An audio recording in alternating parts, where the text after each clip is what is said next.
नमस्कार मित्रांनो, नशीबवान या सिरियलमध्ये काय घडले आपण ते बघणार आहोत। गिरिजा सगुणा मावशीकडे आली असती पैशाची मदत मागण्यासाठी, पण सगुणा मावशी बोलते की 10 लाख काय, मी तुला 10 रुपये देखील देणार नाही। जा त्या नाग्याकडून पैसे घे। मोठमोठ्या लोकांशी तुझे संबंध वाढले ना, त्यांना आसरा देतेस ना, तेच मी कोणाला आसरा दिला असं गिरिजा बोलते। त्यावेळेस नाग्याच्या मेवण्याला तू आसरा दिला आहेस, बॉस त्याचा मेवणा आहे असं ती बोलते। हे सर्व ऐकून गिरिजाला शॉकच बसतो। ती आश्चर्याने बोलते की त्यांचं नाव प्रभाकर आहे आणि माझ्या बाबांचे ते मित्र होते। त्यावेळेस तिला आठवतं की एक दिवशी त्यांनी प्रभास म्हणून हाका मारली होती। गिरिजाला हात धरून ती बाहेर ढकलून देते आणि दार जोरात लावते आणि पुन्हा माझ्या घराकडे बघू नकोस असं बोलते। श्रीमंत बोलतो की तू सगळ्यांचा राग गिरिजावर का काढतेस? त्यावेळेस ज्या व्यक्तीमुळे तुझा बाप तिथून निघून गेला त्या व्यक्तीची तू काय कड घेतोयस? नागेश्वर उर्वशीला बोलतो, याचं 30% हृदय काम करतंय आणि याला दुसरा डोनर कुठून बघायचा? ते चिडलेले असते, याचं 30% काय, सगळंच हृदय बंद पडलं पाहिजे असं मला वाटतंय। त्यावेळेस नागेश्वर असं बोलून चालणार नाही, कारण वारसदाराचा पत्ता ह्यालाच माहित आहे असं बोलतो।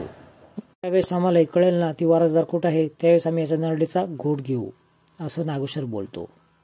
रुद्राचा फोन नागेश्वरला येतो आणि डोनरसाठी मी खूप चौकशी करत आहे असं तो बोलतो। तिच्या घरी येते, पेटी उचकते आणि पेटीमधून काही पैसे आणि तिच्या आईची शेवटची आठवण म्हणजे अंगठी घेते। ते सर्व घेऊन ती डॉक्टरांकडे येते आणि हे घ्या आणि उपचार चालू करा असं बोलते। बोलतात उपचार तर केव्हाच चालू केले आहेत, फक्त ऑपरेशनसाठी तुम्ही पैशाची तयारी करा।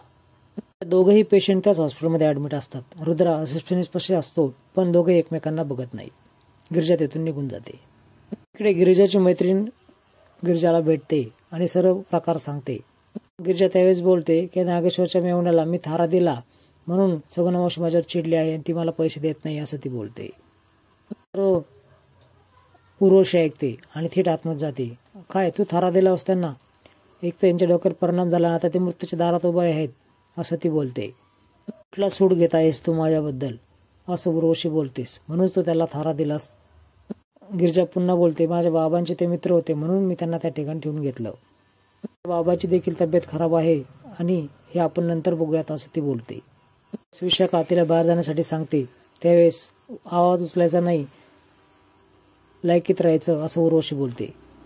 श्रीमंत रुद्राला भेटतो आणि घडलेला सर्व प्रकार सांगतो आणि हे देखील सांगतो की प्रभास गिरिजाच्या घरीच होते। पैशाची गरज आहे, ती वनवन फिरत आहे असं श्रीमंत रुद्राला सांगतो। रुद्रा पटकन हॉस्पिटलकडे निघतो। उर्वशी देखील सांगते की गिरिजाच्या घरीच प्रवास होता, तुम्ही त्यालाच आमंत्रण देतायत। वडील देखील याच ठिकाणी ऍडमिट आहे आणि त्याला पैशाची गरज आहे। ती नशिबवान जर असली असते तर त्याच्याकडे पैसा नसता का? नागेश्वरला हे ऐकून खूपच शॉक बसतो। तिला मदत करणार हे देखील नागेश्वर पुन्हा बोलतो।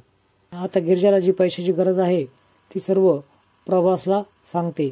त्याच्या रुद्रा लगेच तिथंच आलेला असतो। रुद्रा ज्यावेळेस डॉक्टरांकडे जायला लागतो त्यावेळेस ती पाठीमागून थँक्यू प्रभास बोलते।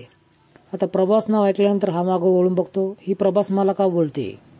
हे सगळं विचारण्यासाठी तुम्ही मला प्रभास का म्हटल्या? हा तिच्याकडे जायला निघतो त्यावेळेस मोनू हाका मारतो आणि ती दत्तूकडे जाते।